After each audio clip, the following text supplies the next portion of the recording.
Romanos, un estudio inductivo. Con el pastor Víctor Manuel Buitrago. Dios Santo, tú eres nuestro Dios de gloria, Dios omnipotente, que todo lo has creado, que te has glorificado en tu creación, y por esa razón en este momento te adoramos y te exaltamos a ti, porque por sobre todas las cosas tú eres lo más importante, porque tú reinas y gobiernas en el universo entero y también gobiernas en nuestras vidas. Por eso, al iniciar este estudio, pedimos una vez más, Señor, tu guía, tu sabiduría, que sea tu Espíritu Santo quien nos afirma, nos enseña las verdades profundas de tu palabra. Te ruego en el precioso nombre de Jesús que esta lección sea de bendición para todos nosotros y que cuando terminemos, Señor, esta lección, nuestra mente, nuestro corazón, pero sobre todo nuestro espíritu y nuestro deseo de glorificarte a ti hayan aumentado. Gracias en el precioso nombre de Jesús. Amén. Bienvenidos a nuestra lección número 19. Hoy vamos a tratar Romanos capítulo 9 del versículo 1 al versículo 21. Es una tremenda lección la que tendremos en este día. Y para eso voy a iniciar leyendo lo que nos dice Romanos capítulo 9 del versículo 1 al versículo 5. Verdad os digo en Cristo, no miento, y mi conciencia me da testimonio en el Espíritu Santo que tengo gran tristeza y continuo dolor en mi corazón, porque deseara yo mismo ser anatema, separado de Cristo, por amor a mis hermanos, los que son mis parientes según la carne, que son israelitas, de los cuales son la adopción, la gloria, el pacto, la promulgación de la ley, el culto y las promesas, de quienes son los patriarcas y de los cuales, según la carne, vino Cristo, el cual es Dios sobre todas las cosas, bendito por los siglos. Amén. Esto dice entre el versículo 1 y el versículo 5 en Romanos capítulo 9. Entonces comenzamos con nuestra primera pregunta a nuestro texto. ¿Por qué Pablo tuvo que afirmar que decía verdad y que no mentía? ¿Verdad que es raro que alguien tenga que afirmar eso? Y más en un hombre como el apóstol Pablo. Él dijo esto porque muchos, especialmente los judíos, dudaban que él amaba realmente a su pueblo, porque en todas partes tenía líos con ellos. Era considerado el peor enemigo de la nación judía y lo tenían como un traidor, como una amenaza. Era un apóstata de la ley de Dios y un hereje. Por ejemplo, un hombre llamado Tértulo acusó a Pablo delante del gobernador Félix diciendo: hemos hallado que este hombre es una plaga y promotor de sediciones entre todos los judíos por todo el mundo. Esto se lee en Hechos 24:5. No podían creer que él amara a su propia nación. Por eso el apóstol Pablo tuvo que afirmar: les digo la verdad. Les hablo sinceramente en Cristo Jesús. Mi conciencia lo asegura. Eso es en el Espíritu Santo. Yo siento mi corazón muy triste y adolorido en bien de mis hermanos. Es lo que se lee en la versión latinoamericana. ¿Qué significa el término o la palabra anatema? Anatema significa maldición, imprecación. Esto según el diccionario de la Real Academia Española de la Lengua. En el Antiguo Testamento se destinaba a la muerte a las personas y a la destrucción a las ciudades que se les imponía el anatema. Entonces es importante ese término aquí en este contexto paulino por eso. ¿Por qué Pablo dice esto? ¿Acaso no valoraba la misericordia de Dios que lo libró del anatema para querer ser anatema por sus parientes? Sus parientes valen más que la salvación. Miren, solo una persona llena de Cristo puede expresarse de esta manera, porque Cristo hizo precisamente esto. Él se hizo anatema por amor a su pueblo. Se hizo maldito, separado de Dios por amor a la humanidad. Lo que el apóstol Pablo expresaba era la plenitud del amor de Jesucristo que habitaba en él. Cuando comenzamos a sentir un amor tal que estamos dispuestos a morir por otros, a perdernos nosotros con tal de que sean salvos los demás, en ese momento, escuche, es en ese momento que estamos experimentando la plenitud del amor de Dios. ¿Qué recibimos de los israelitas? Bueno, lo que nosotros recibimos de Israel fue primero la adopción. Dice Pablo, de los cuales son la adopción. Ellos eran los hijos del reino y nosotros fuimos añadidos en adopción. Segundo lugar, la gloria. Porque nosotros estábamos alejados de la gloria de Dios, pero ellos no. Tercero, el pacto o los pactos. Los pactos que le dieron con Abraham, con Isaac, con Jacob. La Pascua de la cual se deriva la Santa Cena o Mesa del Señor. Cuarto, la ley que fue promulgada por primera vez a Israel. Quinto, el culto, es decir, la adoración, la alabanza, los salmos, las ofrendas y todo lo que hacemos en la parte litúrgica en nuestros cultos. Sexto, las promesas, tanto esas promesas terrenales como las eternas, esas promesas de bendición y promesas de la presencia de Dios. En séptimo lugar, los patriarcas, porque nosotros también somos hijos de Abraham por haber creído, hijos de Abraham. Octavo, lo más importante, Cristo. Recibimos al Mesías, al Señor Jesucristo, que nació de una familia judía.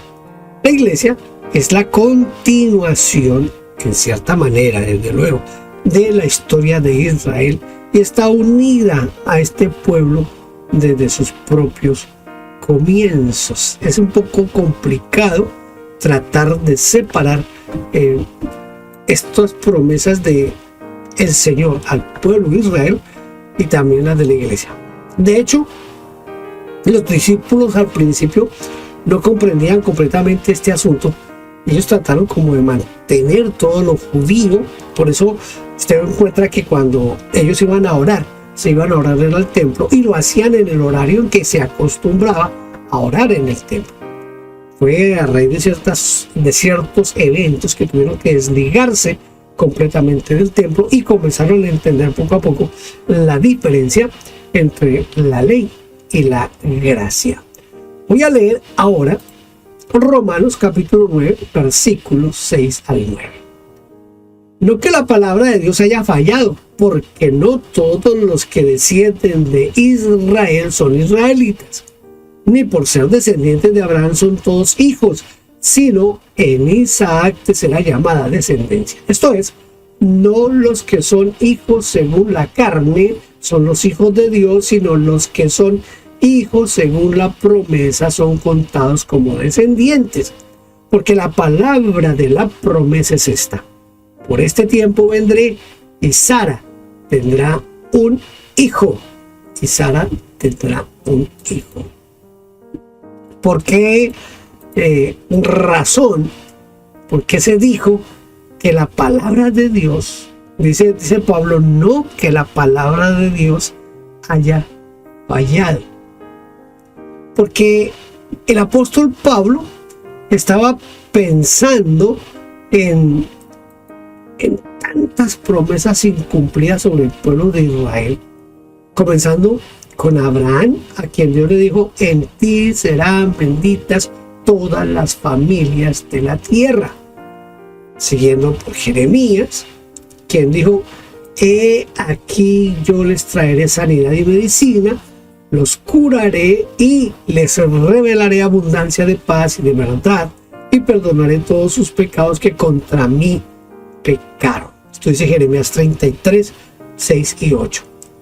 Y concluyendo con el último libro del Antiguo Testamento: más, escuche, más a vosotros que teméis mi nombre, nacerá el sol de justicia, y saldréis y saltaréis como becerros de la manada, nos dice Malaquías 4:2.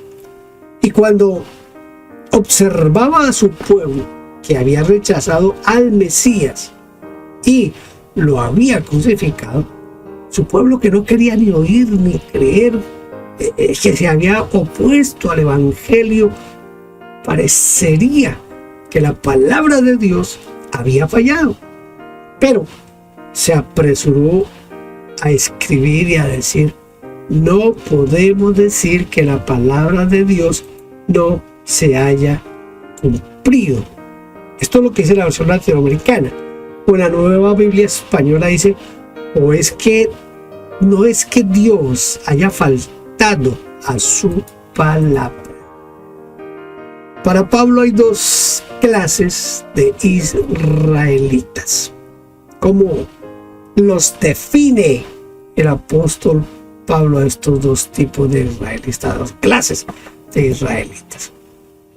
Desde que fue llamado el apóstol Pablo y aprendió por revelación de Jesucristo, había visto en Israel dos pueblos y diferenció al verdadero Israel, que es Israel según la promesa, y al otro Israel, que es según la carne o según la voluntad humana.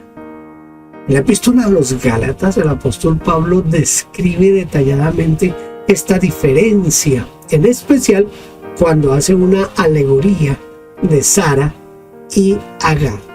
Dice: pero el hijo de la esclava nació según la carne, más el de la libre por la promesa. Así que, hermanos, nosotros, como Isaac, somos hijos de la promesa. Pero como entonces el que había nacido según la carne perseguía al que había nacido según el Espíritu, así también ahora. Esto dice Gálatas 4, 23 y 28 y 29. De esta manera comenzó a ver en la iglesia formada por judíos y gentiles el cumplimiento de las promesas de Dios. Por eso es que la palabra de Dios no ha fallado, nunca ha fallado, y realmente nosotros creemos y sabemos que la palabra de Dios nunca va a fallar. De eso sí podemos estar completamente seguros. Voy a leer Romanos capítulo 9, versículos 10 al 12.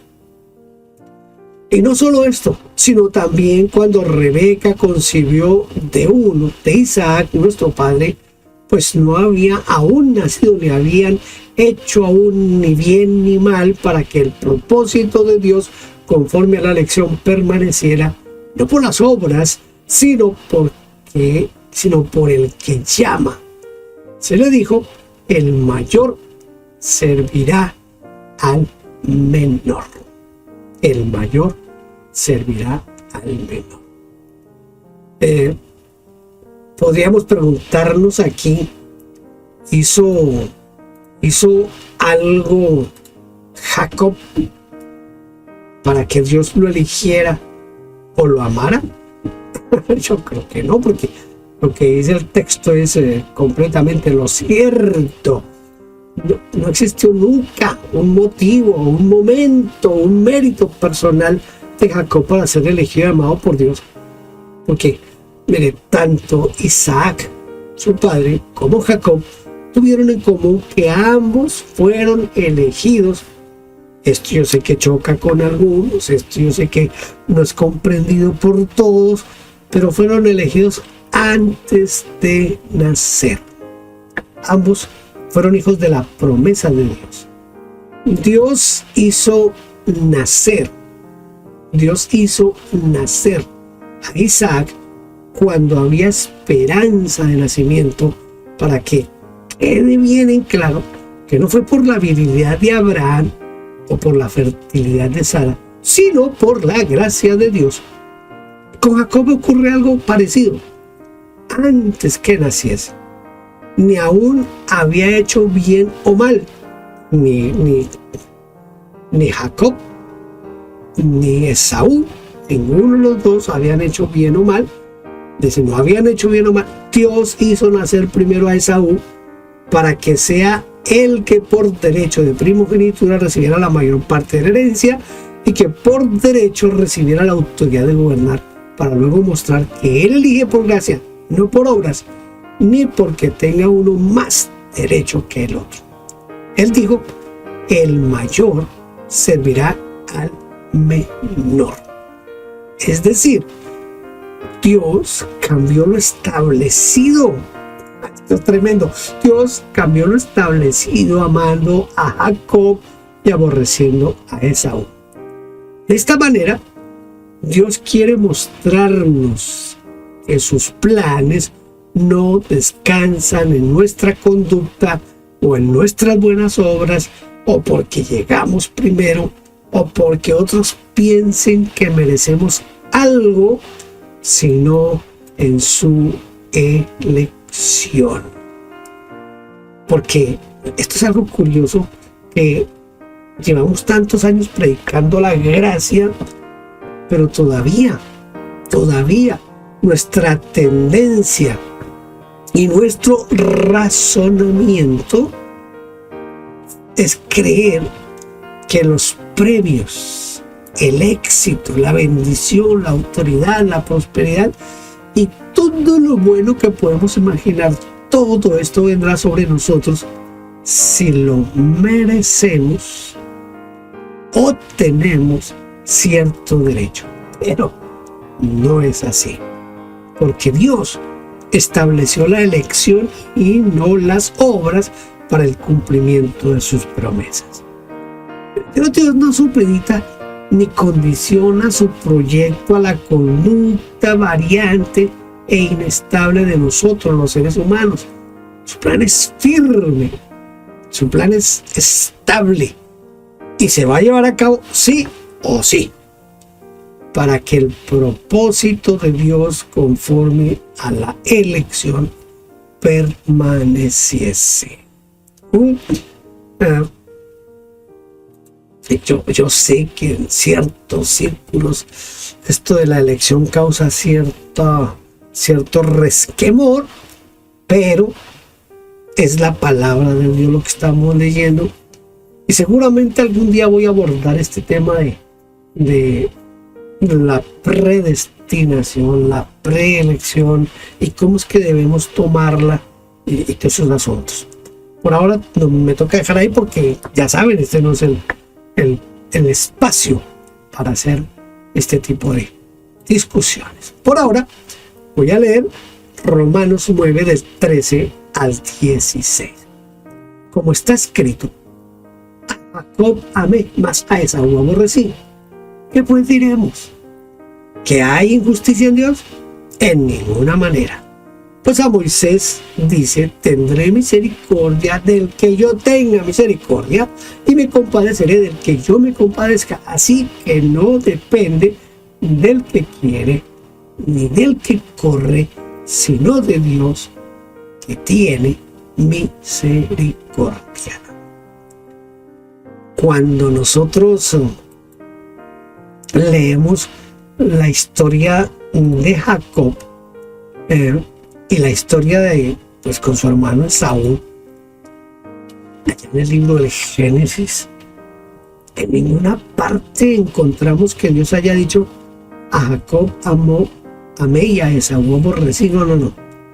¿De dónde sacó esta declaración entonces el apóstol Pablo? Esto es interesante, porque el apóstol Pablo no toma este pasaje del libro del Génesis. No, él no lo toma del Génesis, sino del libro del profeta Malaquías, en capítulo 1, versículos 2 y 3, que dice: yo los he amado, dice Jehová, y dijiste: ¿en qué nos amaste? ¿No era Esaú hermano de Jacob? Dice Jehová, y amé a Jacob y a Esaú aborrecí, y convertí sus montes en desolación, abandoné su heredad para los chacales del desierto. Por eso debemos separar cuidadosamente esta oración. Primero, antes que nazca, Dios dijo: el mayor servirá al menor. Y segundo, mucho tiempo después dijo: a Jacob amé, mas a Esaú aborrecí. La elección es arbitraria.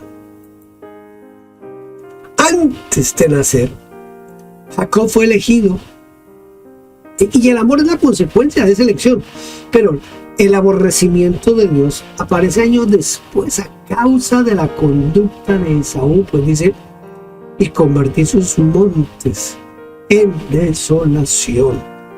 Pues Esaú no tenía montes y heredades antes de nacer. Fue injusto Dios porque eligió a Jacob y no a Esaú.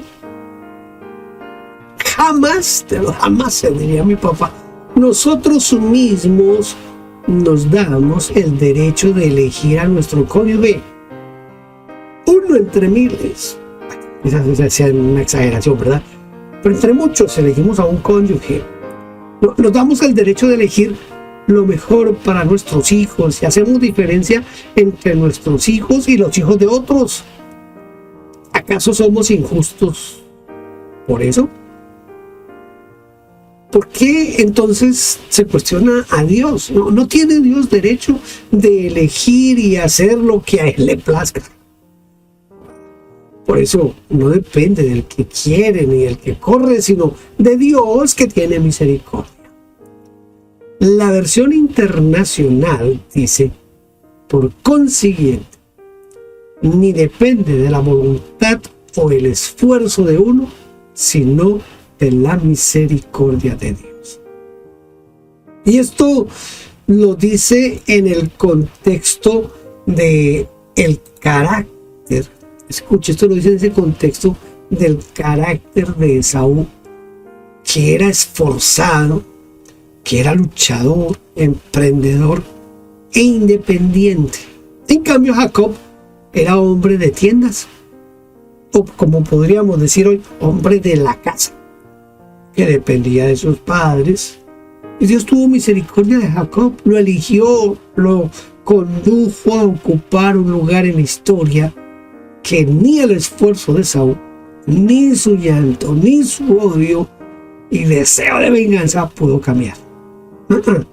La misericordia de Dios lo puede todo, absolutamente todo. Vamos entonces ahora a nuestra sección de memorizar la Biblia. Vamos a tratar de memorizar un texto bíblico. ¿Qué texto bíblico vamos a memorizar? Vamos a memorizar Romanos 9:16, que es un pasaje bien sencillo, bien fácil, así que no depende del que quiere ni del que corre, sino de Dios, que tiene misericordia. Dios tiene misericordia. Escuche, esto es bien importante: no depende del que quiere ni del que corre, sino de Dios, que tiene misericordia.